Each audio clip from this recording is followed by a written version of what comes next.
Hi, everybody. Come see me in Atlantic City, February 3rd at the Borgata Resort Spa and Casino.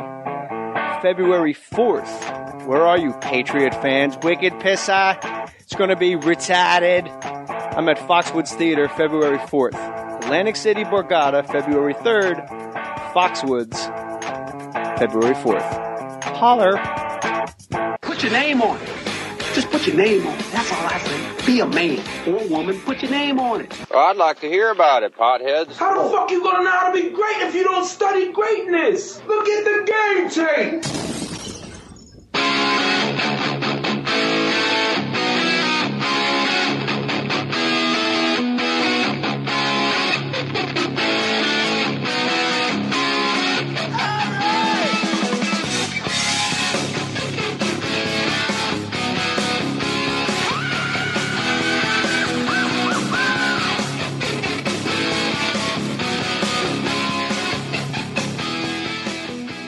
Goodness gracious. It's that time again, friends. It's Thursday. Mohr Stories coming to you live from Fake Mustache Studios. And run a good run, man. It's the end of the year. And I got to tell you, to tap myself on the back, I have to say that... You pat yourself, really. Pats? What did I say? You said tap yourself on the back. To tap myself on the back? You would just get in touch with yourself by doing that. Well, I wouldn't pat myself on the back. I would tap myself on the back. So that's say, just my personal... Hey, you, how are you? Yeah, so I can turn around and look at the trophy case behind me. Ah. With all my names engraved. Gotcha.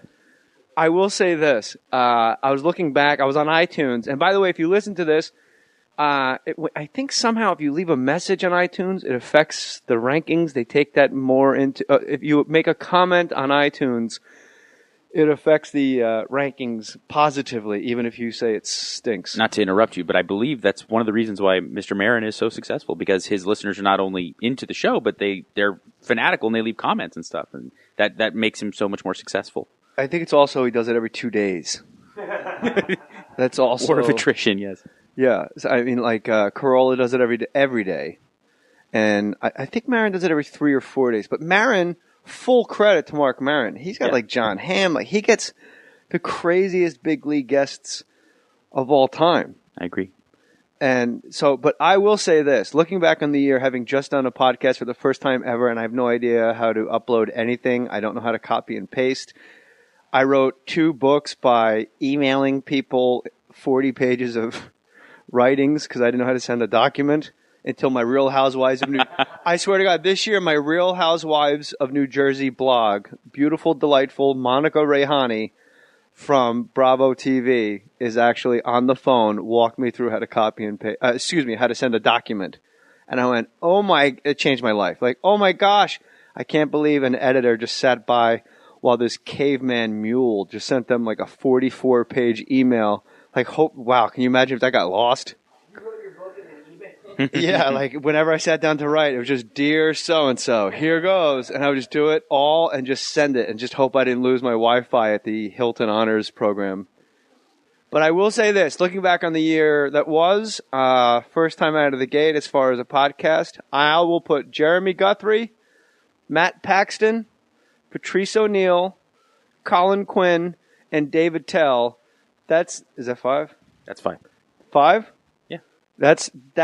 I'll put those 5 up against anyone in the history of podcasts. That is a maniacal run. That is a crazy, and so different. And Patrice, number 17, if you haven't listened to it, you should. It was his last interview.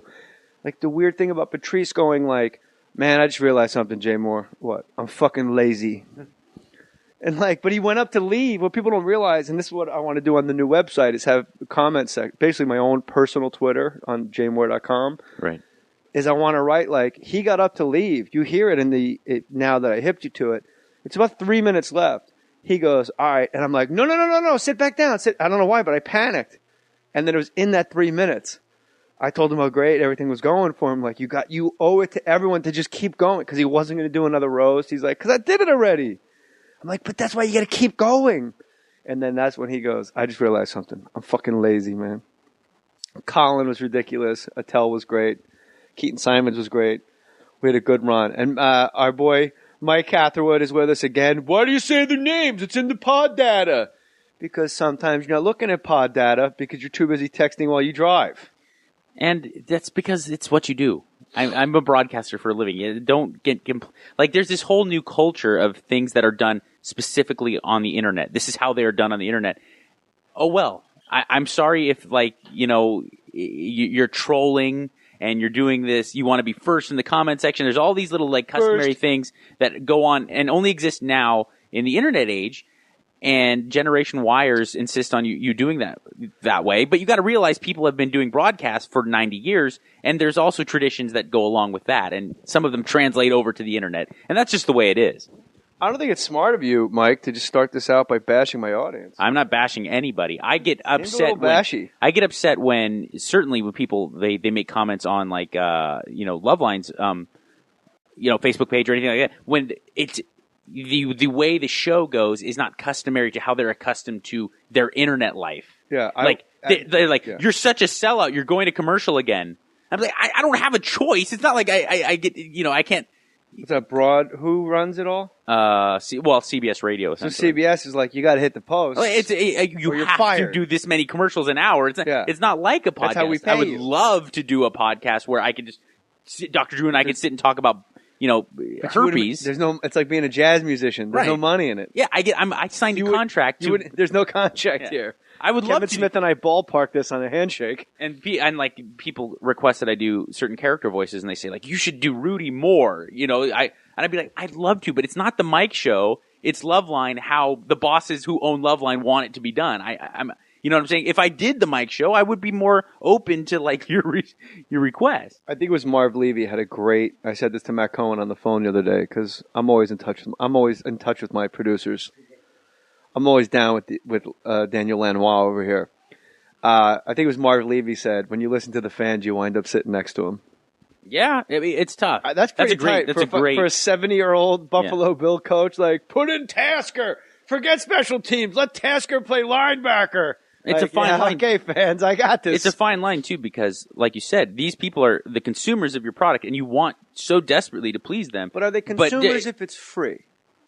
They're digesters. I don't know if they're consumers if it's a free thing. There's got to be another word in this new age that we're talking They're about. my clients. That's the way I look at it. Like just like when you do stand-up. They're my audience. When you do stand-up, the people who not only come to see you, they're not only your audience, they're your clients. I mean, they're who you're looking to please. Your job. I honestly think of them as, might sound gay, as my friends. Yeah. Like, we're all pals here. Like, let's do this. But if you were to do the show every night when you're on stage, how you thought that audience, how you thought that group of your friends wanted it, it wouldn't be as good as if you just did it to the best of your abilities. You know what I'm saying? And the same thing goes certainly in radio and television. And I think that the line gets blurred too much between what certain new types of entertainment are and what the way things are, how the rules are. It'd be like if for people to get upset because every broadcast isn't exactly how they want it, would be like people assuming your stand-up is exactly like an episode of Gary Unmarried. You don't write that script. You don't get a choice on when you get to talk to a certain character. You showed up and you were an actor in a show that was owned by someone else. When you're doing stand-up, you do it how you like. And that's kind of the difference between a podcast and a broadcast. Well, it's a high wire act because I do it the way I like it, but if I don't do it the way they like it, I don't get asked back to do it ever again.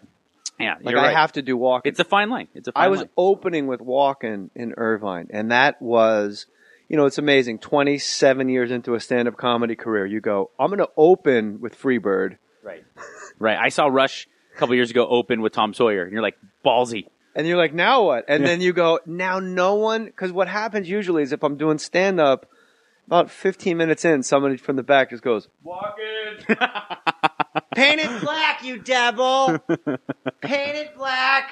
Did you ever hear that on Get Your Yayas Out, the Rolling Stones live album? No. I think it's 72, and it's Madison Square Garden. It's Mick Taylor, so it's got to be 75, I guess. And right before they go into Sympathy for the Devil, he goes, all right, all right. And then also you just hear a lady in the audience go, paint it black. Like a real, like, Queen's, like, Jewy voice. Yeah. Like, Queen, paint it black. Like, excuse me, Mr. Jagger, could you do paint it black for everybody at the garden? She just goes, paint it black. Paint it black, you devil. And then right when she says that, boom, doom, doom, doom, doom, Wyman starts the bass for "Sympathy for the Devil." Nice. It's perfect. But it's funny. Yeah, there's a Like, what if he just went, all right, fuck it, paint it black. The people, like, that's, we didn't rehearse Paint It Black. I know. I'm agreeing with you. And it's, but it is a fine line. I'm agreeing with you in the same way. It's like everybody that listens to a radio, with you, and I'm agreeing with you No. that it's a fine line because everybody that listens to the radio show, I think, assumes if you do a radio show well, that show is for them. That show is designed for them in their car right at that moment. But at the same time, they need to understand. But if you're a program director or if you're an owner of a station, that's how that's jackpot. We are making radio for you. Right. You want to listen to No Doubt, Red Hot Chili Peppers, and Offspring, and then hear Ralph and Kevin and Bean do their thing and Showbiz News, and then you're going to do Robert Smith from The Cure. Yeah. Like, so it is this bizarre thing. Yeah. It is a high wire act. Like, it's not exactly for you, but I have to make you think. If you're my demographic, it is for you. Right. My act. Anybody that came to see my act's for them. And the tough part is that 9% of your audience, maybe even smaller, listens to every minute of every show 5 days a week, and those people on a radio show get so upset. Right. They get so upset because they're like, man, I hear the same things over. I hear you tease the same breaks. I hear you play the same commercials. I hear you see the same voices. And what the problem is that you want so desperately to please those 5% because they're your biggest fans, but at the same time, they're not representative of the audience you're doing the show for. The audience you're doing the show for listens for 20 minutes a week. And really? Yeah. Oh, so it's very. But also, like, when people say, like, you go to the breaks and you play the Offspring and you do this and you play you hit the same commercials. It's almost like you want to grab these people and shake them and go, that's the show. Yeah. That's the circus. The tiger comes out in the cage with the rolling wheels on it. Right. And then the elephants come out. They stand on a box. And then the clowns come out and freak everyone out. It's like going, the clowns always come out after the elephants. That's the circus, you dope. That's what we're doing here. Right. And Look at the game tape. I think the people. How the fuck you going to be great if you don't know how to study greatness? I think the people who have the ability to divorce themselves from that and really just do their show and not get too obsessive about it have the highest quality of life and the longest careers. But the people who really stay obsessive about it, wanting to please the everyone, are the people who end up being great. Because I will say, and I back up Kevin and Bean. Wind up being great? Right. I mean, the ones that stay obsessive the Opie and Anthony's, the Howard Sterns, the Kevin and Beans, they still, this many years in, are deeply concerned with pleasing the fans. Oh, you're wrong. I think. Opie and Anthony. I think on the air, I'm a huge O&A fan. They fucking hate because here and O and A. I'm speaking only from what I've been told in public, nothing private. And from what I've been told by Opie, Anthony, and Jimmy, and what I've heard them say on the show while I've been listening, they always eat their own in the end. And when here's how a message board works. You get a message board. Jay, I got to stop you there. That's the difference. Is that this is a 10-year-old problem. Opie and Anthony have had a 30-year career. It's a 10-year-old problem. The message board. You cannot at all. You cannot at all take any, and this is the fine line you got to walk. You can't take anything away from forums, message boards, or Facebook pages because those people, by and large, have no idea how to make a good radio show. And secondly, are always the people who are so upset with themselves that they feel the need to spend time on a message board talking shit. Those message boards you don't get any love on a message board for going on there and saying, what a great show today. I mean, it's just a collection of people saying, oh, they used to be I'm better. Glad Patrice is gone. Fucking Jimmy's not funny anymore. That's the basis of a message board is you get people fired up and everybody yells about how shitty the show is. And speaking of message boards, yes, Neon Taster, I'm giving you props again. There's just some guy in a message board that says nice things about the podcast. So I called him out, and then his post was, who cares about all that? Jay Mohr mentioned me on his podcast. Neon Taster. He gets it. Neon Taster is a great American, and we love him. So you co-host Loveline with Dr. Drew, which we know. When I was on Loveline, and by the way, 2 weeks ago on that Tuesday, I can't do it. I never got back to you. No, you did. You told me you had a massive audition. I don't want to talk about the details. Oh, I did. I had to audition for a Noah Baumbach show on HBO, which I didn't get. However, the Aaron Sorkin audition went super, super great. That's the one I was talking about. Yeah. That one went perfect. Good. And I got Steve Carell, Jim Carrey movie. You did? Yeah, I got the part of Rick the Implausible in their magician. Steve Carell and Steve Buscemi are like Siegfried and Roy. Yeah. It's just like a total That ridiculous. sounds awesome. And then Jim Carrey comes to town, to Vegas, and he's like the David Blaine cool guy. Like Yeah. he lets audience members punch him in the face. And it's February 4th. Holler. Put your name on it. Just put your name on it. That's all I say. Be a man or a woman. Put your name on it. Well, I'd like to hear about it, potheads. How the fuck you gonna know how to be great if you don't study greatness? Look at the game tape.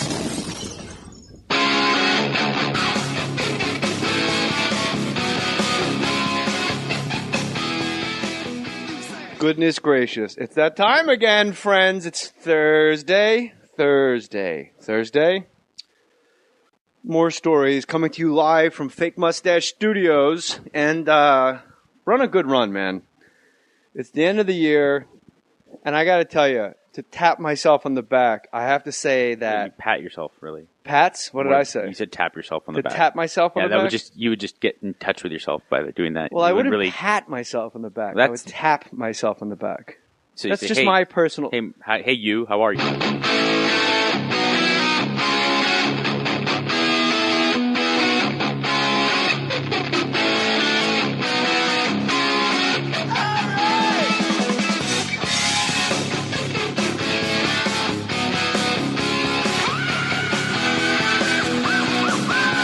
Hi, everybody. Come see me in Atlantic City, February 3rd at the Borgata Resort Spa and Casino. February 4th. Where are you, Patriot fans? Wicked Pissa. It's going to be retarded. I'm at Foxwoods Theater, February 4th. Atlantic City, Borgata, February 3rd. Foxwoods.